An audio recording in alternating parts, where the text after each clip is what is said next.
Jemaat yang dikasihi oleh Tuhan kita Yesus Kristus, Shalom dan selamat pagi untuk kita semua. Firman kehidupan di pagi hari ini tertulis dalam Yesaya 61 ayat 8. Sebab aku Tuhan mencintai hukum dan membenci perampasan dan kecurangan. Aku akan memberi upahmu dengan tepat dan akan mengikat perjanjian abadi dengan kamu. Demikian firman Tuhan. Saudara-saudara yang dikasihi oleh Tuhan kita Yesus Kristus, Yesaya 61 ayat 8 merupakan bagian dari Trito Yesaya, yakni pasal 56 sampai 66. Berbicara tentang janji Allah bahwa bangsa Israel akan dipulangkan ke negerinya. Nabi Yesaya dipanggil dan diutus Tuhan untuk membawa kabar sukacita kepada umat yang akan kembali ke Yerusalem dari pembuangan Babel.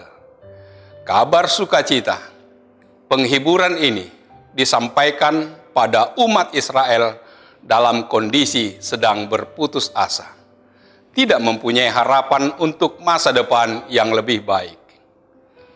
Kabar sukacita itu sebagai bukti bahwa Allah mengasihi umatnya.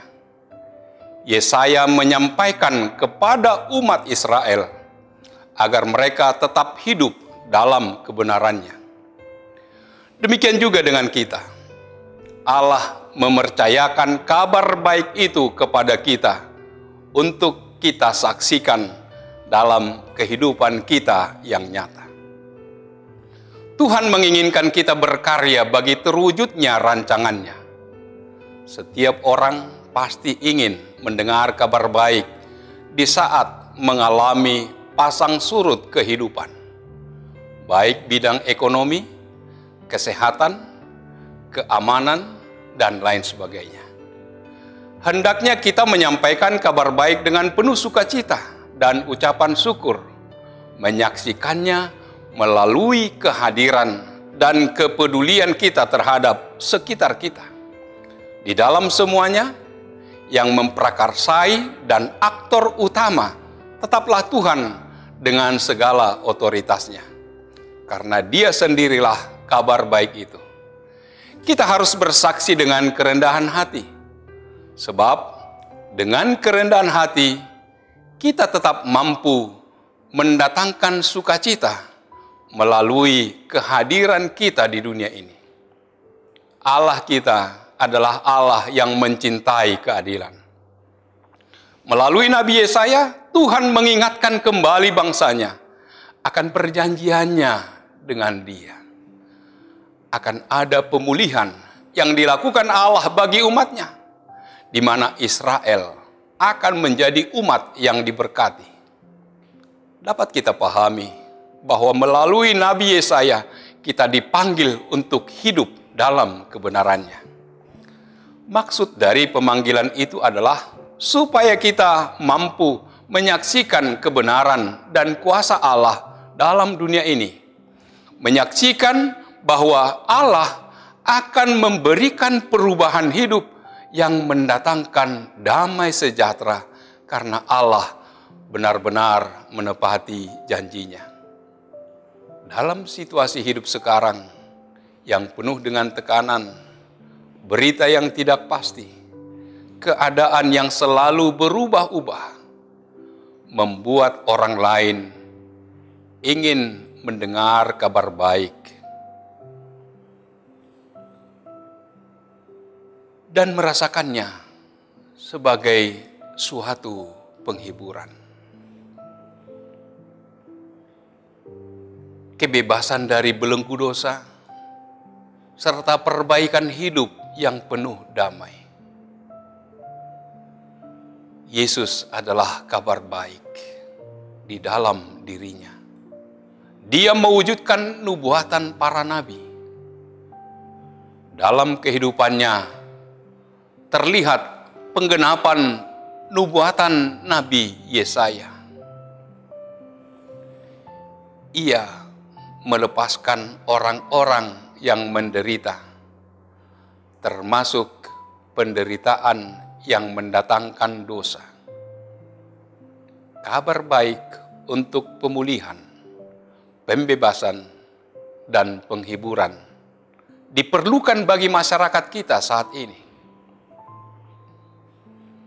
Di sekitar kita sangat mudah ditemui orang-orang yang terhimpit oleh berbagai macam penderitaan, kesulitan ekonomi, sakit penyakit, kekurangan pangan, dan lain sebagainya.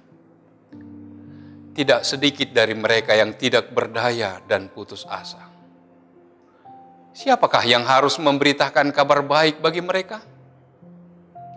Tentu saja Tuhan tetap mengutus hamba-Nya, yaitu gereja dan kita, orang-orang percaya. Sudahkah kita mengerjakan tugas ini dengan baik? Tuhan mau menghadirkan keselamatan orang-orang yang percaya kepadanya. Kedatangan hamba Tuhan dan berita sukacita yang disampaikannya menegaskan bagaimana Tuhan menginginkan pola hidup yang lebih baik dan berkat yang berkelimpahan bagi umat-Nya. Tuhan mencintai hukum dan membenci perampasan dan kecurangan. Tuhan mendatangkan anugerah sukacita bagi umat-Nya, sekaligus meminta mereka agar menegakkan hukum seadil-adilnya. Menjauhkan diri dari segala bentuk dan praktek perampasan dan kecurangan. Tuntutan Tuhan ini ditujukan untuk kebaikan, kesejahteraan, dan kedamaian umat Allah dan untuk kita juga. Amin. Marilah kita berdoa. Allah Bapa di surga, terima kasih Tuhan atas sapaan firman-Mu kepada kami yang mengingatkan kami betapa Engkau mencintai hukum dan membenci perampasan dan kecurangan.